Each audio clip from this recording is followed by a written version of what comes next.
ایک استغفر اللہ الذی لا الہ الا هو الحی القیوم واتوب الیہ، قرآن میں آتا ہے کہ جو شخص میدان جنگ سے فرار ہو نا، اس پر اللہ کا غضب نازل ہوتا ہے. صحیح، اس قدر اس نے بڑا جرم کیا.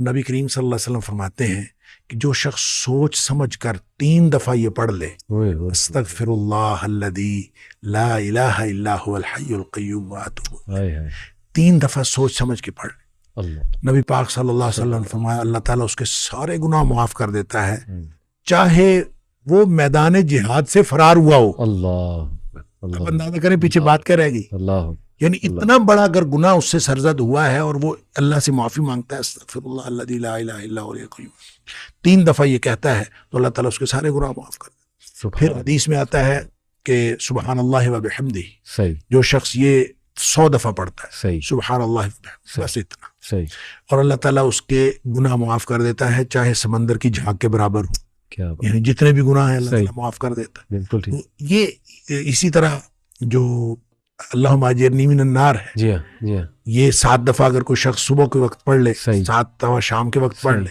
صحیح، اگر اس دن میں اور اس رات میں اس کی موت آ جائے اللہ تعالیٰ جنت عطا فرما دے گا. پھر سید الاستغفار ہے، جی، یہ تو میں سمجھتا ہوں شارٹ کٹس ہیں. ہاں، تو سید الاستغفار 1 دفعہ پڑھ لے، اللہم انت ربی، لا الہ الا انت خلقتنی، صحیح، تو یہ 7 دفعہ، یہ 1 دفعہ پڑھ لے. صحیح، دن کے کسی ایک حصے میں پڑھ لے، اس دن فوت ہو گیا تو انشاءاللہ جنت میں چلا جائے گا. سبحان، رات کے کسی ایک حصے میں 1 دفعہ پڑھ لے، سبحان، اس رات فوت ہو گیا تو جنت میں چلا جائے گا. تو گویا صبح و شام کے یہ اذکار میں یہ تو شارٹ کٹس ہیں صحیح، کہ اگر انسان یہ پڑھ لے صحیح، تو انشاءاللہ وہ جنت میں جائے گا. باقی جو انسان کو یہ خیالات آتے ہیں نا، سائیکولوجیکلی انسان کو ریگریٹ ختم نہیں ہوتا، جی، یا گلٹ ختم نہیں ہوتا، جی، یا آپ کہہ لیجئے کہ اس کے وسوسے ختم نہیں ہوتے، ایسے ہی، تو اس کے لیے ایک علاج نبی کریم صلی اللہ علیہ وسلم نے بتایا، وہ ہے لا حول ولا قوت الا باللہ، بس اتنا. صحیح، اور اس کو اگر 100 دفعہ کوئی شخص پڑھ لے، اچھا، لا حول ولا قوت الا باللہ. صحیح،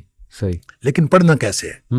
پڑھنا اس طرح نہیں ہے کہ آپ بس پڑھتے جائیں. ہاں، یہ ہے کیا ہاں، لا حول ولا قوت الا صحیح، باللہ؟ اصل میں کیا ہے؟ صحیح، حول کا معنی بھی قوت ہے اور قوت کا معنی بھی قوت ہے. لا حول ولا قوت، یوں کہہ لیجئے نہ کوئی اجتماعی طاقت نہ کوئی انفرادی طاقت، الا باللہ، سوائے اللہ کے، اللہ، یا نہ گناہ چھوڑنے کی طاقت نہ نیکی کرنے کی طاقت، صحیح، الا باللہ. یعنی یا تو ایک کو پازیٹیو بنا لے، ایک کو نیگیٹو بنا لے، یا ایک کو اجتماعی یا ایک کو انفرادی. صحیح، اب اللہ کے سامنے اس کو اپنا مسئلہ سمجھ کے نا، اپنا جو بھی مسئلہ ہے وہ سوچے صحیح، اور سوچ کے اپنے اللہ کے سپرد کر دے. یا اللہ میری تو کوئی طاقت نہیں، نہ انفرادی نہ اجتماعی، واہ، الا باللہ. ہاں کیا تو عطا فرمائے طاقت تو ہو سکتی ہے.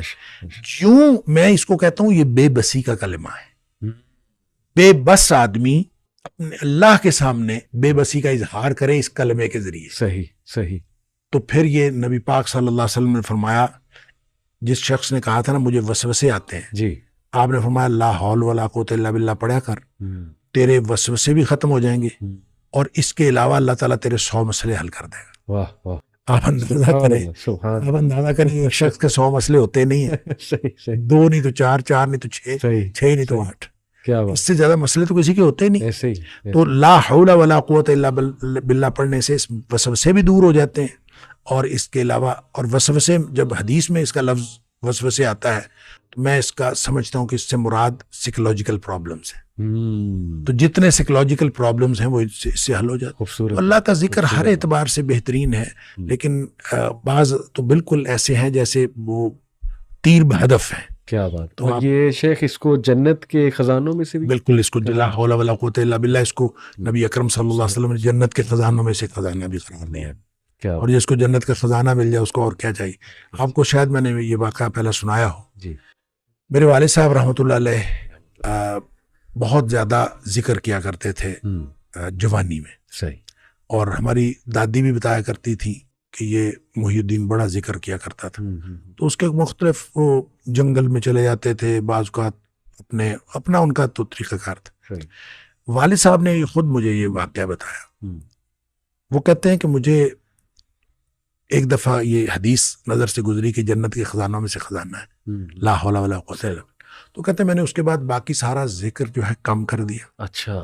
تو سب سے زیادہ اسی کو پڑھا، لا حول ولا قوت الا کیا بات باللہ۔ کہتے میں نے یہ سوچا کہ جس کو جنت کا خزانہ مل جائے اس کو اور کیا چاہیے؟ تو کہتے میں نے صبح و شام کثرت کے ساتھ لا حول ولا قوت الا باللہ، لا حول، بس یہی۔ اصل میں یہ بات والد صاحب نے مجھے اس سوال کے جواب میں بتائی تھی کہ والد صاحب نے کبھی بھی دنیاوی طور پر کوئی کاروبار، کوئی جاب نہیں کی، اچھا، نہ کوئی کاروبار کیا، صحیح نہ کوئی جاب کی۔ صحیح صحیح، 16 بہن بھائی ہم تھے جن کو پالا انہوں نے۔ ماشاء ماشاء ماشاء، تو میں نے ایک دفعہ ان سے پوچھا تھا کہ ابا جی آپ کو کبھی زندگی میں کاروبار کرنے کا خیال نہیں آیا؟ اللہ، ان کا آیا تھا، صحیح، ان کا کاروبار کا خیال آیا تھا جوانی میں۔ پھر انہوں نے یہ واقعہ بتایا ان کا، جب یہ میں لا حول ولا قوت الا باللہ بہت زیادہ پڑھتا، اس سے پہلے کہتے ہیں میں سوچا کرتا تھا صحیح، کہ میں کوئی کاروبار کر لوں، صحیح، تجارت کہتے ہیں مجھے بہت پسند تھی، اس لیے بھی پسند تھی کہ نبی پاک صلی اللہ علیہ وسلم کو تجارت پسند تھی، اور اس لیے بھی کہ نبی پاک صلی اللہ علیہ وسلم فرمایا اس میں بہت زیادہ برکت ہے۔ صحیح، کہتے میں سوچا کرتا تھا، کیا نہیں کبھی۔ صحیح، تو جب لا حول ولا قوت الا باللہ میں نے بہت زیادہ پڑھا، کہتے ایک دفعہ خواب میں مجھے اللہ تعالیٰ نے دکھایا کہ میرا یوں کر کے دھڑ جو ہے وہ آدھا کر دیا گیا، اچھا آدھا کر کے مجھ سے الگ کر دیا گیا، اچھا، اور میرا آدھا دھڑ الگ ہو گیا، لیکن میں باقی کا پھر بھی مکمل ہوں۔ یعنی وہ آدھا دھڑ الگ کر دیا گیا ہے اور میں پھر بھی مکمل ہوں۔ صحیح، اور مجھے خواب میں ہی بتایا گیا، یہ سمجھایا گیا کہ تیری دنیا ہم نے تجھ سے الگ کر دی ہے۔ جنت مانگتے تھے نا، اللہ، تو ہم نے تجھ سے تمہاری دنیا الگ کر دی ہے۔ ہاں، تو والد صاحب یہ فرمایا کرتے تھے کہ اس کے بعد مجھے زندگی میں کاروبار کرنے کا خیال بھی نہیں آیا۔ اللہ، اس سے پہلے خیال آتا تھا، کیا تو پہلے بھی نہیں تھا، سبحان اللہ، اس سے پہلے خیال آتا تھا، اس کے بعد کبھی کاروبار